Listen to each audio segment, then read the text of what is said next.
Hello, and welcome to Badger Talks. I'm Veronica Rueckert, the National Media Relations Specialist at UW-Madison. Today, we'll be talking about managing personal finances during the pandemic, and J. Michael Collins is joining me today. He is a professor and director of the Center for Financial Security at the School of Human Ecology, and he's been following the news very closely with an eye on how it's affecting household finances.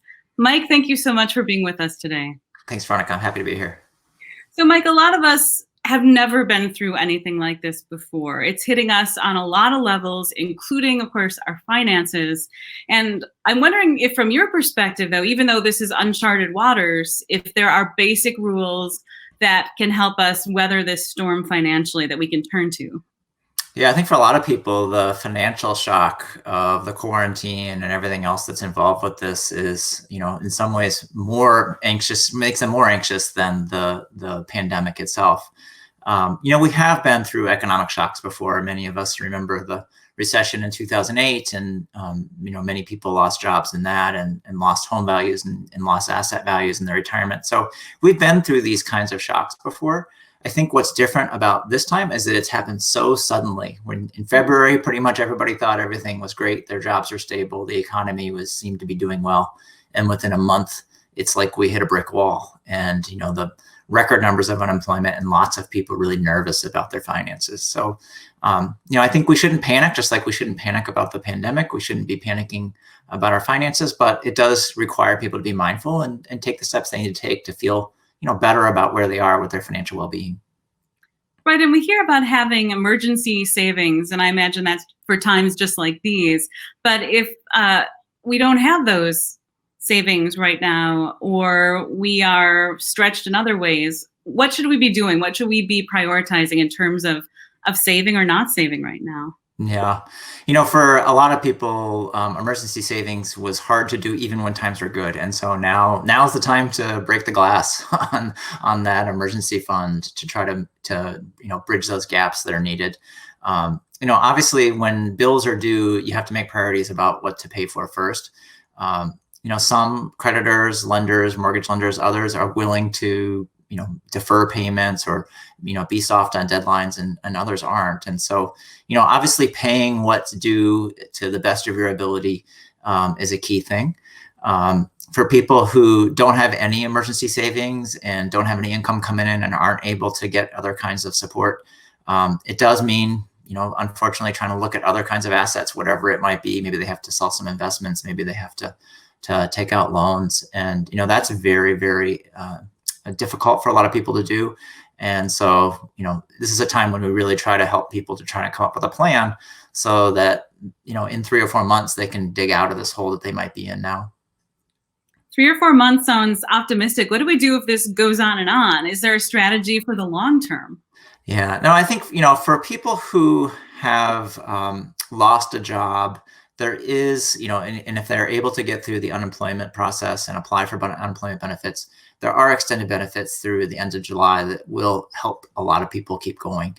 If this goes past July, then hopefully there'll be another round of supports like that. But I think that's going to be a real challenge. I think the other challenge we see are for people who work in small businesses or own small businesses or are self-employed. Again, there's programs available, but they're all pretty short term. So mostly what we're doing right now is banking on some sort of return to normalcy in the economy come the fall. And, if that doesn't happen, then I think then we're going to have to look at a whole nother series of policies and programs to try to address those issues. Let's talk about retirement, because that's an area that has a lot of people very worried. I imagine particularly if they're thinking of retiring in the next year or two, but how should we be reframing the way that we think about retirement right now?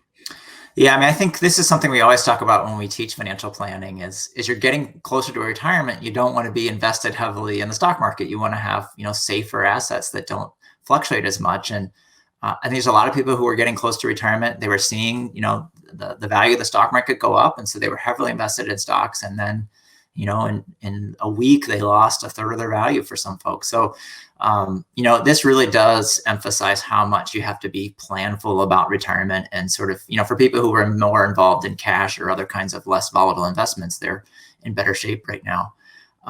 one thing we don't want to encourage people to do is tap those retirement funds to make ends meet. Try to leave those alone. Those should be the last resort. Even though there are some provisions that came through the CARES Act recently that allow people to use their retirement as an emergency fund, really not doing that, because it does cost you in terms of your future growth of those assets that you want to have in retirement. There certainly are going to be people who are going to have to delay retirement. Retirement may, instead of being in 3 years, maybe in 5 years. So, in the long run, they'll still be able to reach their retirement goals, but it probably means some delays for a lot of folks. We've been talking about how times are tough for a lot of people, and it could be that we have to do something we would never do. We might go to a relative and ask to borrow some money, or we might have someone coming to us asking us for some financial help. Do you have any rules of thumb for how to handle a situation like that? Yeah, I think if that happens, you should feel like that's normal. We see that a lot. It's actually the number one source that people go to when they have an emergency, are friends and family. So, that is kind of the social network that we're in. And so, it's not abnormal to have those things happen. I think where families get into trouble is, a year from now, what I said was a loan, you thought was a gift. And so, we start to have those kinds of disagreements. So it's really important, as awkward as it might be, when say you have an adult child that you think you're giving a $5,000 loan to, and they think is a $5,000 gift. Be really clear about what you think the terms and conditions are, and when you expect to see that money come back to you. When it goes the other way, when you're the borrower, make sure that you're clear that you're going to pay that back, or that it's iffy if you're going to be able to pay that back. And so, try to make those things as clear as they can. Oftentimes, people are in emergency and they don't take those steps. And that's what can lead to longer run conflicts within families.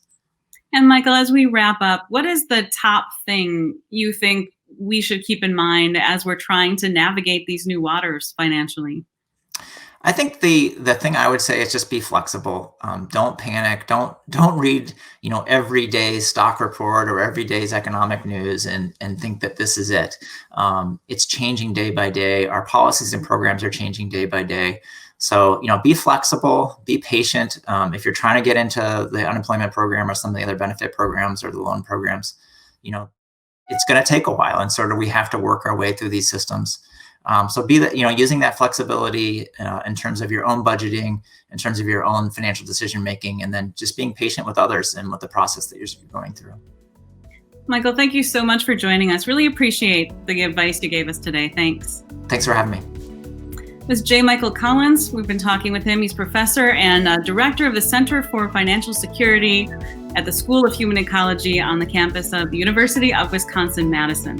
If you'd like more information, you can go to covid19.wisc.edu. I'm Veronica Rueckert, and this is Badger Talks.